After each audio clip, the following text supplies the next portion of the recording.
personne en 34 ans, 32 ans, ne m'a dit ça. Ce que tu viens de me dire. Non, mais ce que vous dites, il va falloir le diffuser dans le monde entier. Bon, on va le faire. On est là pour ça. Ok, d'accord.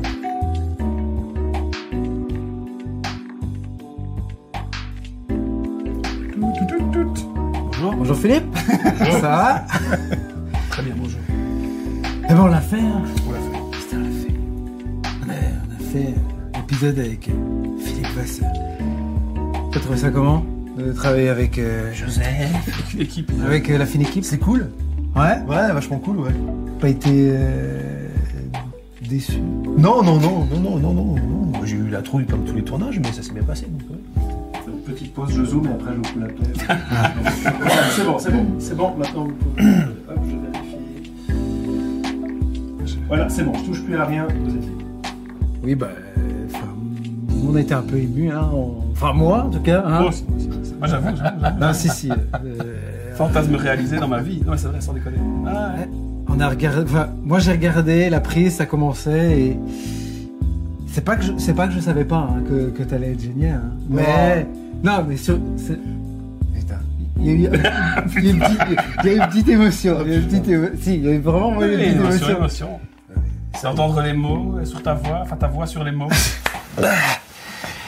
Olive, c'est ça? Moi, c'est Philippe. Salut. Je peux m'asseoir? Oh, je t'en prie. Non, mais ce que vous dites, il va falloir le diffuser dans le monde entier. Bon, on va le faire. On est là pour ça. Ok, d'accord.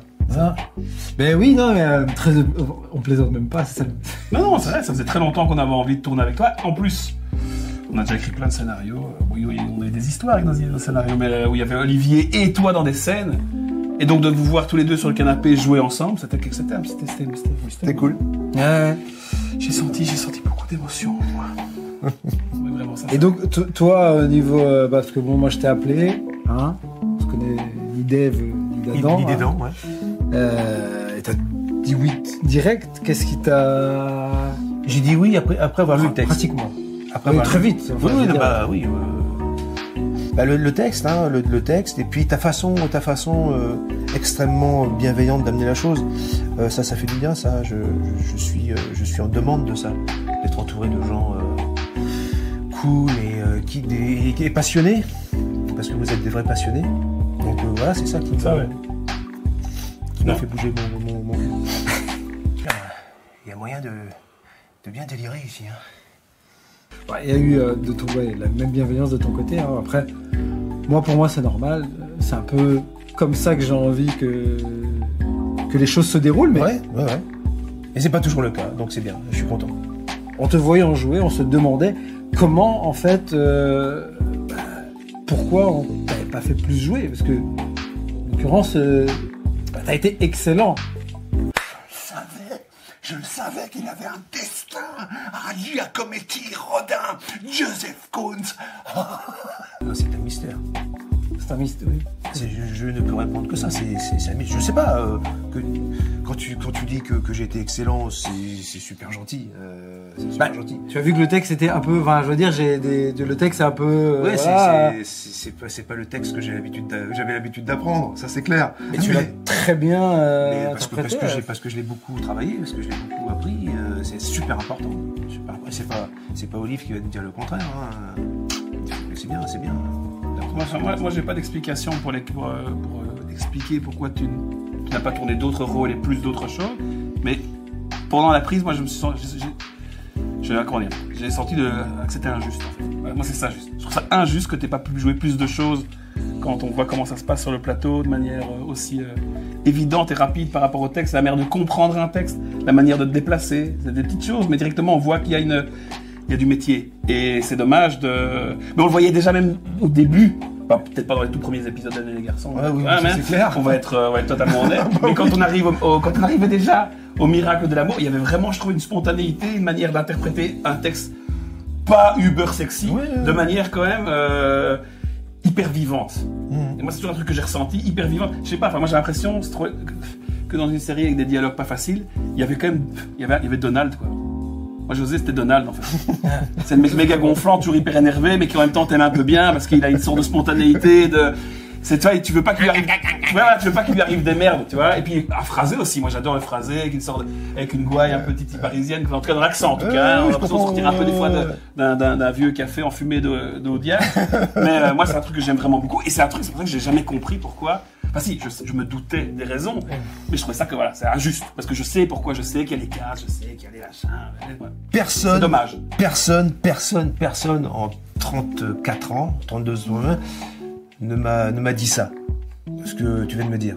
Ce que vous venez de me dire. Non, je suis réellement touché. Là, on n'est plus dans le texte. Mais c'est vraiment super gentil.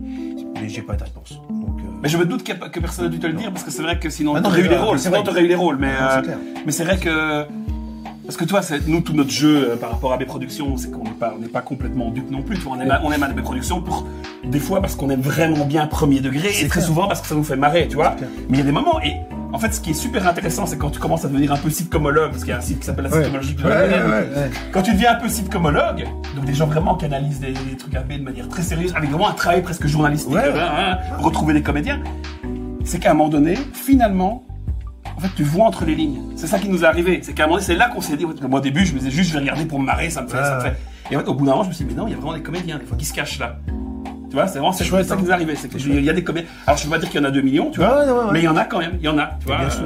Il y a quelques noms, soit donnés comme ça. Vraiment, il y a des comédiens et il y a vraiment une déception que même au sein d'AB, il n'y ait pas pu avoir autre chose de fait, en fait, aussi des fois. Tu vois, tu dis, il y aurait quand même moyen d'avoir une sorte de dire, allez, je pense que c'est ce que lui s'est dit, le patron, Dieu, avec des vacances de l'amour dans un premier temps, en se disant, je passe un format long, en décor naturel.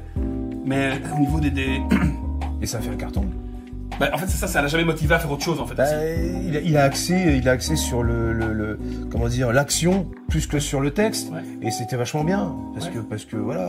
On voyait qu'on sortait des décors fermés, des huis clos sitcomesques. Ça nous a fait un bien, mais gigantesque. On a adoré ça. On avait des scènes de bagnole et tout, c'était trop bien. Des poursuites avec Carlos. Des Carlos.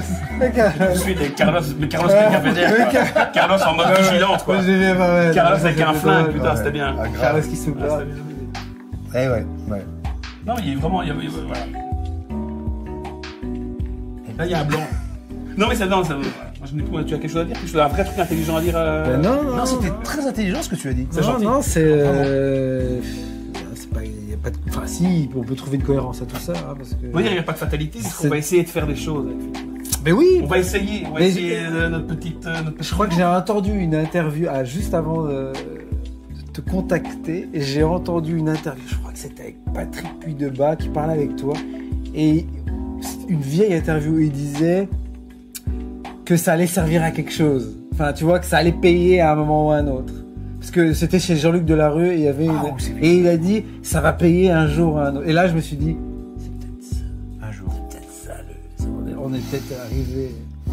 Après, est-ce que ça doit payer ou pas? Est-ce qu'on est là pour ça? Voilà. L'avenir nous le dira. Mais on verra bien, hein. Dis le fermier. Du fermier. Mon pépère. Qu'est-ce que t'en penses? Et si on faisait un film de Noël ensemble un jour avec une marionnette? Et si seulement on avait un producteur?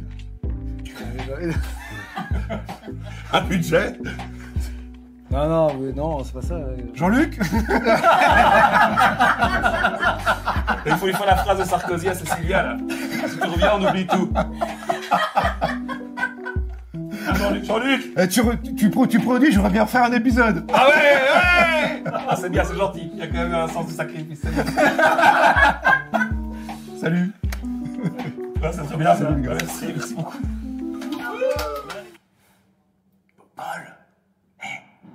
Paul, et si Philippe Vasseur n'avait jamais été Joseph?